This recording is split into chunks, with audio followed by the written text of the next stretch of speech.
नमस्कार साथियों, मैं गुरुजी GLCIS पे स्वागत अभिनंदन।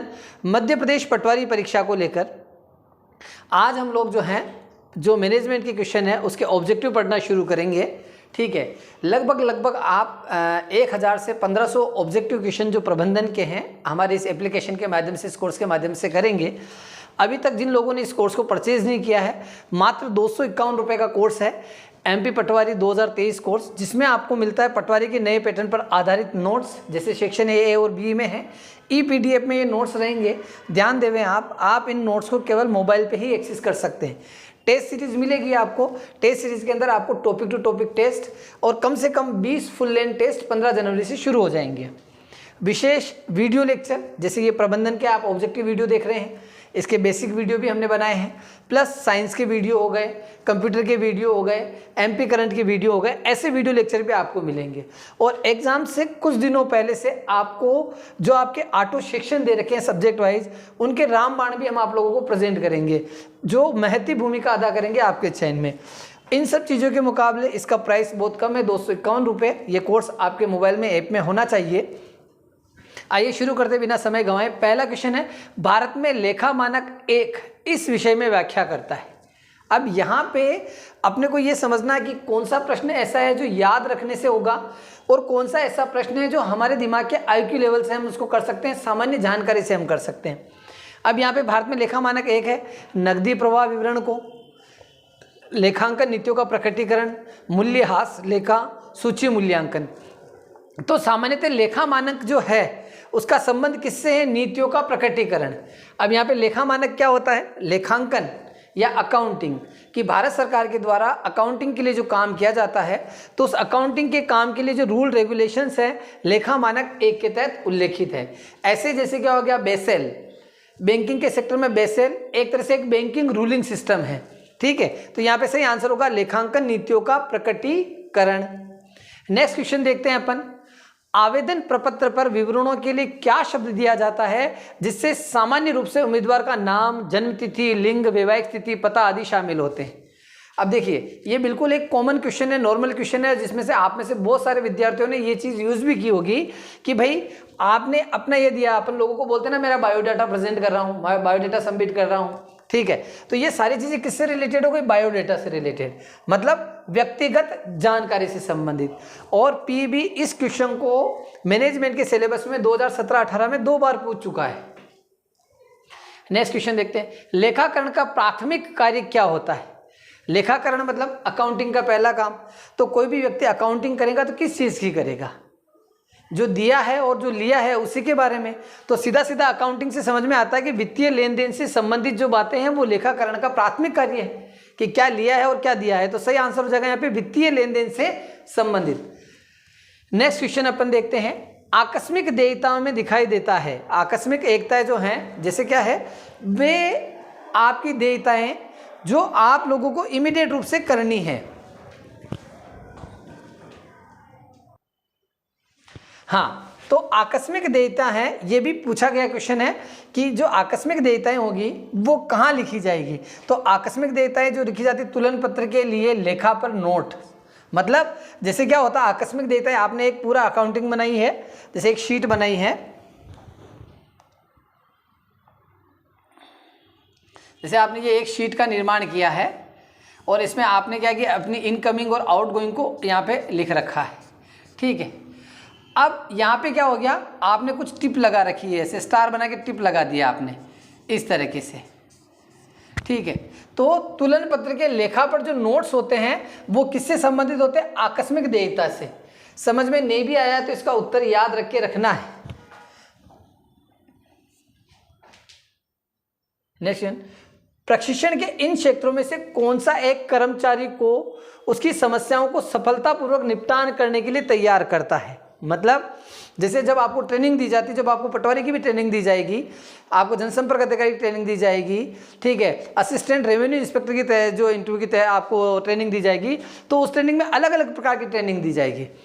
उसमें एक ट्रेनिंग ऐसी होगी जो समस्याओं के निपटान के लिए होगी। जैसे कोई व्यक्ति है वो आपके पास आ गया, नहीं मेरे को तो चाहिए या मेरा पट्टा दीजिए आप, लेकिन वो उन योग्यताओं को पूरा नहीं करता कि उसका पट्टा जारी किया जा सके। ठीक है, या कोई राजनीतिक दबाव आ रहा है, तो इस कार्यक्रम को किससे निपटते हैं? समस्या समाधान प्रशिक्षण से। कि कौन सी परीक्षा जो आपका मैनेजमेंट की लाइफ होती है, उस मैनेजमेंट की लाइफ में ट्रेनिंग के दौरान आपके सामने जो समस्याएं आती है उनके समाधान के लिए आपको जो भाग होता है वो कहलाता है समस्या समाधान प्रशिक्षण। अब बहुत ईजी है, ये देख के ऐसा लगेगा कि इस ऑप्शन के बेस पे आप कर सकते थे। ये पटवारी कोर्स 251, ध्यान है अच्छे से। कहाँ मिलेगा? तो GLC IAS MPPSC app download करना है और वहाँ पे आपको ये प्राप्त हो जाएगा। इस नियम के अंतर्गत ट्रायल बैलेंस शेष परीक्षण का मिलान हमेशा होना चाहिए। ठीक है, देखो प्रत्येक डेबिट का एक तदनुरूप क्रेडिट होता है। मतलब बैलेंस शीट का मतलब क्या हो गया? जैसे मान लो आपने 25,000 रुपये निकाले हैं, अगर 25,000 रुपये आपने निकाले हैं तो वो कहीं ना कहीं तो गए हैं, तो डेबिट और क्रेडिट है वो सेम एज इट इज होना चाहिए। इस बारे में ये पूछ रहा है कि ट्रायल बैलेंस का मिलान हमेशा कैसे होगा? कि भाई कितना गया है कितना आया है, उससे जो आपका बैलेंस है वो आपको या शेष परीक्षण जो है वो कंप्लीट हो जाएगा। तो यहाँ ऑप्शन देख के समझ में आ रहा है प्रत्येक डेबिट का एक तदनुरूप क्रेडिट होता है। नेक्स्ट क्वेश्चन देखते हैं अपन। एक बैंक समाधान विवरण को किसकी सहायता से तैयार करता है? या एक बैंक में समाधान विवरण जो रहता है वो कैसे तैयार करेगा? तो समाधान विवरण किससे तैयार होगा? रोकड़ बही के बैंक कॉलम और बैंक विवरण से। मतलब समाधान विवरण मतलब हो गया कि फाइनल उसको एक समाधान निकालना है, रिपोर्ट निकालनी है, तो वो कब निकाल पाएगा? जब बही खाते के बैंक कॉलम और बैंक विवरण को वो देखेगा तो वो इस कार्य को संपन्न कर पाएगा। Next question. लोग अपने कार्य में बेहतर प्रदर्शन करते हैं जब उन्हें सहायक प्रतिक्रिया दी जाती है। तो ये जो चीज़ें हैं वो क्या है भाई? जैसे लोग अपने कार्य में बेहतर प्रदर्शन करते हैं जब उन्हें सहायक प्रतिक्रिया दी जाती है, तो ये किसके अंतर्गत आता है? ऐसा समझिए मोटिवेशन।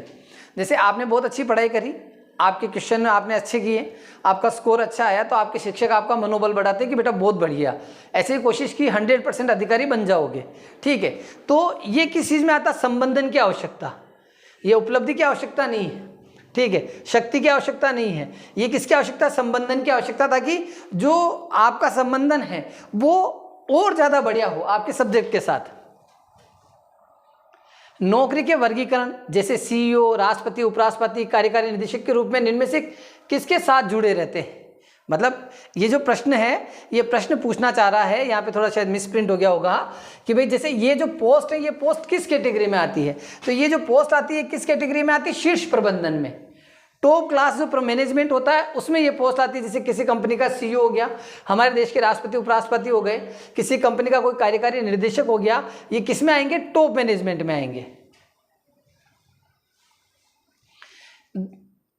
इन व्यक्तित्वों के उपयोगों और धन व्यक्तित्वों के उपयोगों और स्रोतों को देश के हिस्से के रूप में परिलक्षित किया जाता है। किसके रूप में? जैसे आप इस बात को समझिए, जैसे जो आपका पैसा है उस पैसे के आउटगोइंग को आपने दिखाया है। ठीक है, धन व्यक्तित्व मतलब धन को व्यक्त किया आपने कि ये कहाँ गया है, कहाँ आया है, कहाँ गया है, तो इसको क्या बोलेंगे? लिक्विडिटी फ्लो या निधि प्रवाह विश्लेषण। भाई जो एनालिसिस है वो किसका करेंगे? लिक्विडिटी का। तुलन पत्र से लेना देना नहीं है, एक अनुपात विश्लेषण से देना नहीं है, हाइपोथेसिस से टेक्नोलॉजी से लेना देना नहीं है। तो धन व्यक्तित्व के उपयोग और स्रोतों को निधि प्रवाह विश्लेषण के हिस्से के रूप में परिलक्षित किया जाएगा।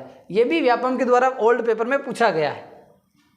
प्रबंधन की आवश्यकता है, जो मैनेजमेंट है उसकी आवश्यकता होती है। तो हमने थ्योरी वाले लेक्चर में आपने अपने ऐप पे पढ़ा होगा कि जो प्रबंधन है वो 3 स्तर पे होता है, उच्च स्तर, मध्यम स्तर, निम्न स्तर, और तीनों ही स्तरों पर हमें प्रबंधन की आवश्यकता होती है। तो ऑप्शन होगा यहाँ पे आपका डी।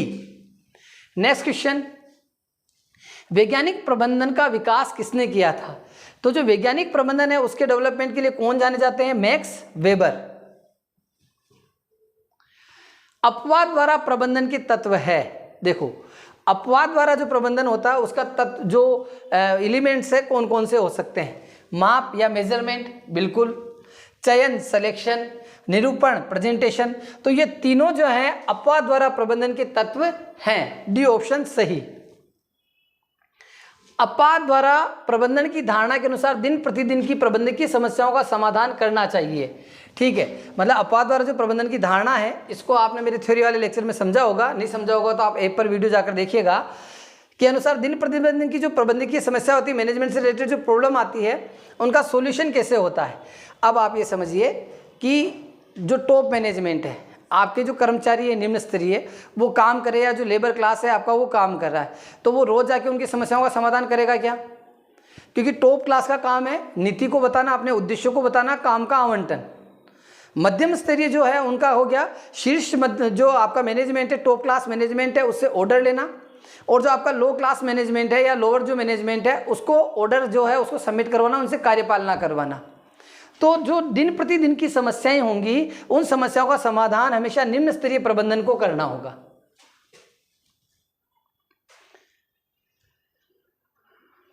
अपवाद द्वारा प्रबंधन में कौन से प्रबंधक उन सूचनाओं पर ध्यान देते जो अपवाद स्वरूप है? ठीक है, मतलब अगर कोई भी कंट्रोवर्शियल अगर कोई चीज है तो उस चीज पे सबसे पहले फोकस कौन करेगा? अगर कोई कंट्रोवर्शियल चीज है तो वो सबसे पहले किसके लिए आएगी काम? उच्च प्रबंधन के लिए, क्योंकि उद्देश्यों के लिए जवाबदेह सबसे पहले वही रहेगा। अगला क्वेश्चन, अपवाद द्वारा प्रबंधन के सिद्धांत हैं। निरंतर देखते रहने का सिद्धांत, हाँ बिल्कुल है। स्वनियंत्रण का सिद्धांत, ये सेल्फ कंट्रोल जो थ्योरी है वो भी है। भारार्पण सिद्धांत मतलब एक से दूसरे पर भार देना, तो तीनों इससे प्रबंधन के सिद्धांतों के अंदर शामिल हैं। उद्देश्यों द्वारा प्रबंधन प्रक्रिया क्या है?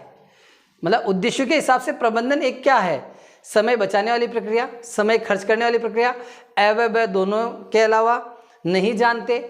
अब उद्देश्य द्वारा प्रबंधन प्रक्रिया क्या है? तो उद्देश्य के हिसाब से समय खर्च करने वाली है या समय बचाने वाली है?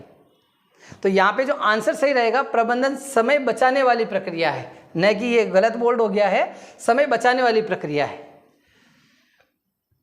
उद्देश्यों द्वारा प्रबंधन का उपयोग नहीं किया जाता है निष्पादन मूल्यांकन प्रक्रिया में, नियंत्रण प्रक्रिया में, नियोजन प्रक्रिया में, उत्पादन प्रक्रिया में।